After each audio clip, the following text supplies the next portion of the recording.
Welcome back to another video. Today I'm explaining or talking about one of the Spraggan 12, and most if not all of them will have videos, and it'll be a compilation of videos at the end when I am done. But either way, Spraggan 12's Dimaria, let me see if I'm saying her name right, Dimaria Yesta is a member of the Alvarez Empire and has garnered the title of Warrior King.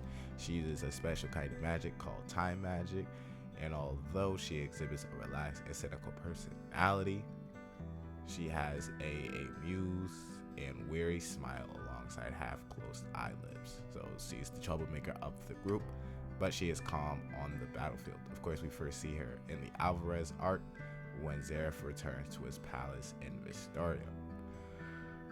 Of course, she is also one of the more, she is still alive. She's one of the more active members of the Spraggan 12 that is left.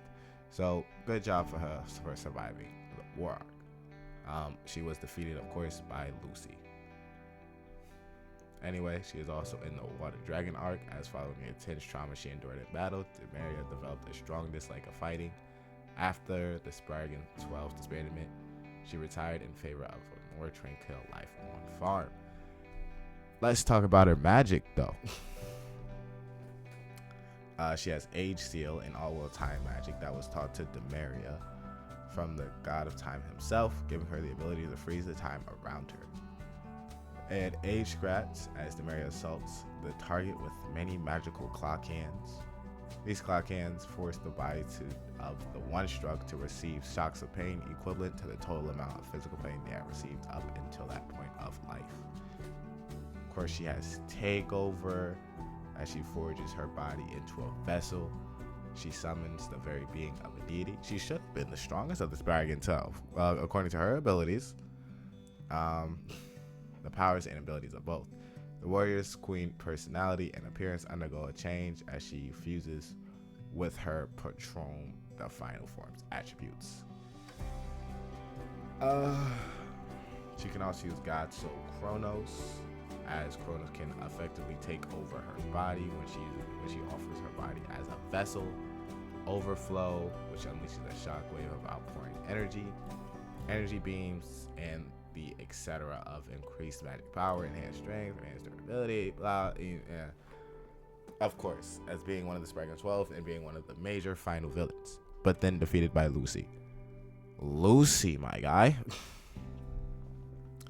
Anyway, her equipments, she has the back sword that she uses, so she is a swordsmith, Godspeed blade, as she carries a dagger, a small blade she uses to slash and wound targets, and let me say if I'm saying that right, Skamar, a curved sword with a sharpened as it is up.